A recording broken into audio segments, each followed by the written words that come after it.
folks, unfortunately over the weekend the nation was rocked by the news that a man believed to be mentally ill killed his mother and 5-year-old nephew. This has prompted public discussion, not for the first time, on how we treat mental health in Jamaica. Consultant psychologist Dr. Earl Wright and mental health nurse with the Ministry of Health, Lorraine Brown, are with us this morning. Good morning to you both. Good morning. Good morning. In that specific case, sir, do you know what exactly was wrong with that gentleman? Who No, I don't know the details about that specific case, but most likely the individual suffered from schizophrenia. I think he was known to the mental health service. And violence is not a common thing in mental illness. I know it's not common. It's not. Most people with a mental disorder are not violent. There are a few. And that category is more likely to fall into the diagnosis of schizophrenia. And we know that for that, it needs to be treated. This is a brain disorder, and it's a chronic brain disease, just like diabetes, a chronic disease of the pancreas. And usually in the early years, in the early adult life, you find the first sign of the individual becoming sick, hearing voices, having the feeling that people are trying to harm him, unusual behavior, disorganized behavior, and they're usually admitted to the hospital for the first time in that. But it's a progressive disease, and the brain continues to deteriorate if the treatment is not given. It's not a curable disease. It's a disease that can be managed with medication. This might very well be an unfair question, but from what some of the folks close to the situation said, that, and as you just said, he was known, did someone drop the ball there? Well, not sure. Well, let me put it this way. In Jamaica, we don't have enough resources, enough mental health teams to go out and treat all the patients effectively. So we need more mental health teams, more mental health officers, more psychiatric aides, and more transportation. You can't have one bus serving a region. You need to have at least one bus and a team per parish. So what we're really saying is that more focus needs to be placed on mental health and providing the resources so that the appropriate treatment for the mentally ill can be given. And this is an investment, because when you invest in the mental health team, you are not only investing in patients with schizophrenia, you are investing in the mental health of the community as generally. So people will be more productive, children will be better treated, and violence will decrease. With special operations, special zones of operation, you can put as many police out there as you will, unless you have the underlying treatment for mental illness, for the personality disorders, for the individuals who are violent, you're going to have it over and over. So there has to be a significant investment in mental health. And the Ministry of Health is not the Ministry of Health anymore. It's the Ministry of Health and Wellness. Yep. So in wellness, you cannot have wellness without focusing on mental health. Fantastic. Nurse Brown, tell us, if you know, what are the stats like in terms of the amount of mentally ill patients island-wide that you have to service? Do you know? Well, Dr. Wright is better able to speak to the number statistics. of the Yes. 1% of the population have schizophrenia. Approximately 10 to 15% will suffer from major depressive disorder. It is said that approximately, and the research shows that approximately nearly 40% or more will have what we call a personality disorder. Those are the individuals that cause stress and distress, violence in the society. And then there is the mood disorders, the bipolar disorders, that is around 3 or 4%. Okay, but I think specifically I was asking how many people does the Ministry of Health have under their umbrella are being treated at this moment?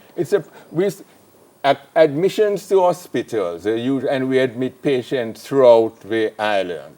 and we're approximately 1,800, 2,000 patients that are admitted for treatment. And then there are the clinics that serve all clinics provide mental health service, and there are a large number of patients. I don't know the specific number of individuals that was treated last year, but it's usually 200, those sort of numbers, 200,000, those sort of numbers that are being treated on an ongoing basis.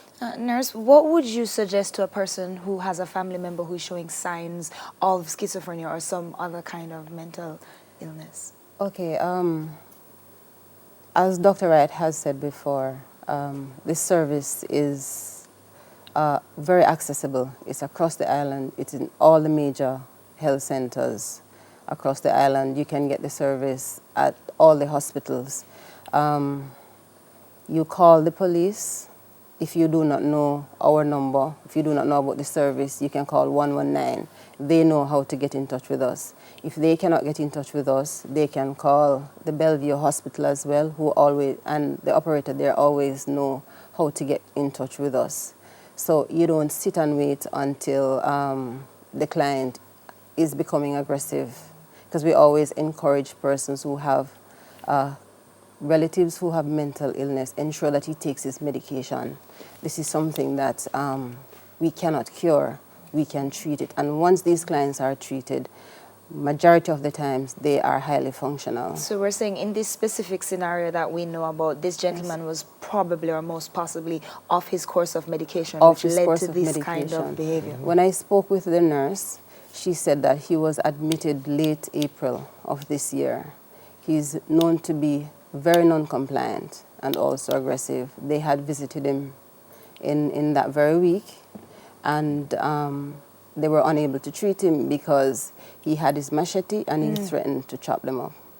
So they had to retreat. But in a case like that, though, when everything is already there and they are the mental health team and we see the situation and we know that this gentleman is getting aggressive, what can you do at that point? What does the family do at that point? Do we leave them in a situation where they're with someone who's dangerous, or does the same team who came to assist him then refer it to somewhere else where he's physically removed from the home? Yes, usually that is the case, because I know that in Kingston, this is where I am based. We liaise with the police. But unfortunately, because I can tell you of experiences where we've been on location, the client is violent and aggressive, we have to retreat.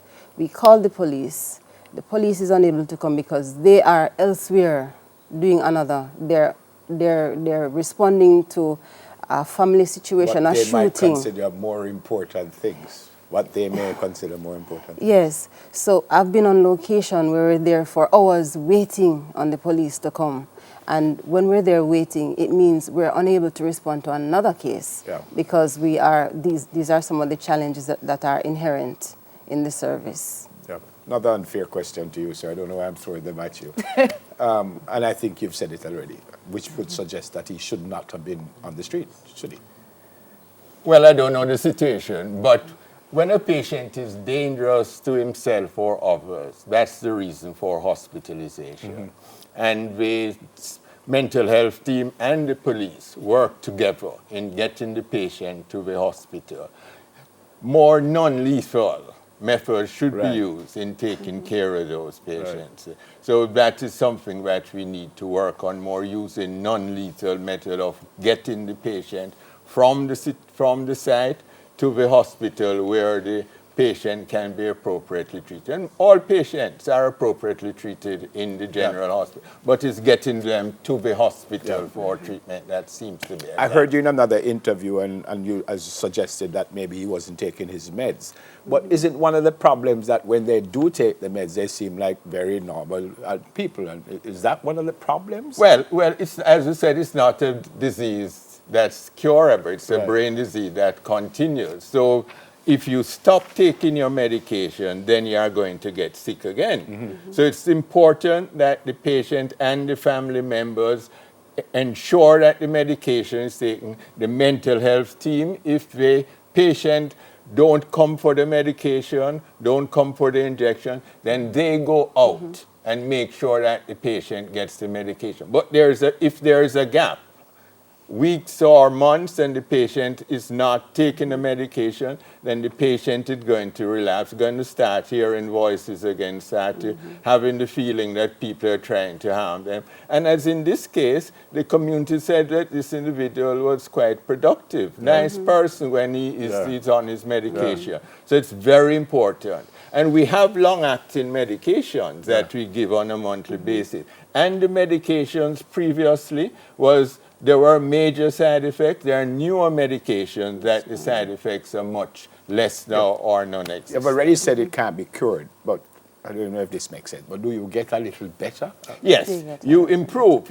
Patients are managed quite well and become productive in the society if their medication is continued. Yeah, but it's only if it's a consistent. It has to be consistent, because if the medication is not consistent, the brain continues to deteriorate and the patient also become non-functional, end up on the street, end up hearing voices, end up being violent. Improving means that you, in the end, take less medication or no? You take the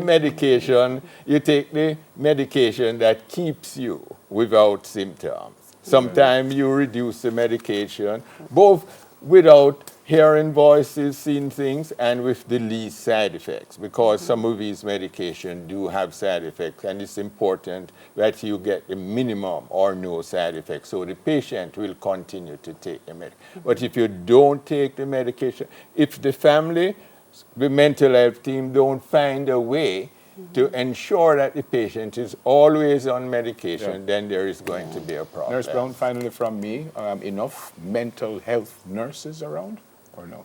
Definitely not. The acute shortage of staff or shortage of nurses that obtains globally is the same in the community mental health services. We do not have enough nurses, and it's difficult to get nurses to come into this job that we do. Some nurses shy away. They do not want to come because of how dangerous the situation is. It's a specialization, isn't it? It's a specialized area. Wow. Yes.